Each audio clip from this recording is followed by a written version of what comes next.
Hi friends, मी आज chicken करीची recipe सांगते आहे। तर सर्वप्रथम मी गरम मसाले घेतले आहेत। तुम्हाला जे आवश्यक आहे, जे घरी अवेलेबल आहे ते गरम मसालेसुद्धा तुम्ही वापरू शकता। नंतर लसूण, कांदा आणि कोथिंबीर, टोमॅटोची अलग पेस्ट करते आहे। आलं लसूणची पेस्टसुद्धा अलग वाटून घेतलेली आहे आणि कांदा छान लाल भाजून घेतला आधी। नंतर खोबरं भाजून घेतलेलं आहे। आता या सर्वाची पेस्ट काढली आहे आणि आता कढईमध्ये तेल गरम करत आहे। यात आपण आलं लसूणची पेस्ट घालू। ही रेसिपी मी अर्धा किलो चिकनसाठी सांगते आहे। मी 3 कांदे घेतले होते, त्या कांद्याची पेस्ट आता घातली आहे। 1 टोमॅटो आणि थोडा कोथिंबीर आपल्या आवडीनुसार।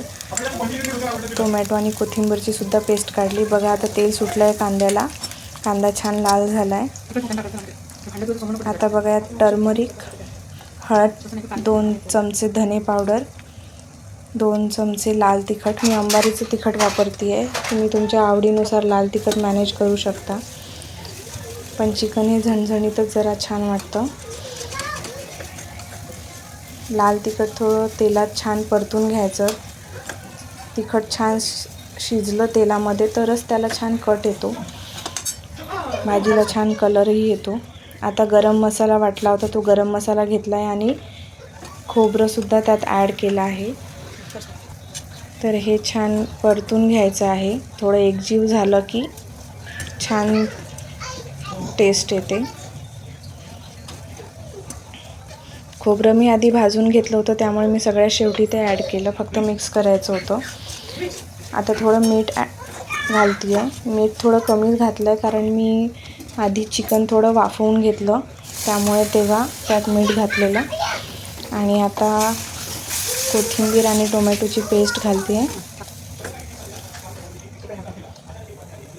थोडा चिकनचं सूप घालू, म्हणजे मसाले जळणार नाही आणि छान तेल सुटेल। थोडं तेल सुटेपर्यंत याला छान परतून घ्यायचं। थोडं झाकण ठेवू आपण, म्हणजे छान शिजले जाईल मसाले। बघा छान तेल सुटलं आहे, म्हणजे मसाले शिजले आहेत आपले। तर आता आपण यात चिकन घालूया।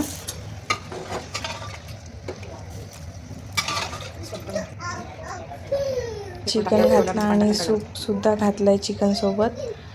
बघा छान रस्सा झाला आहे तयार।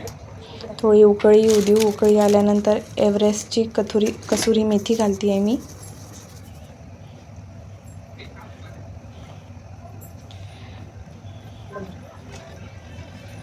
बघा छान कट आला आहे आणि आपलं आता चिकन करी तयार आहे।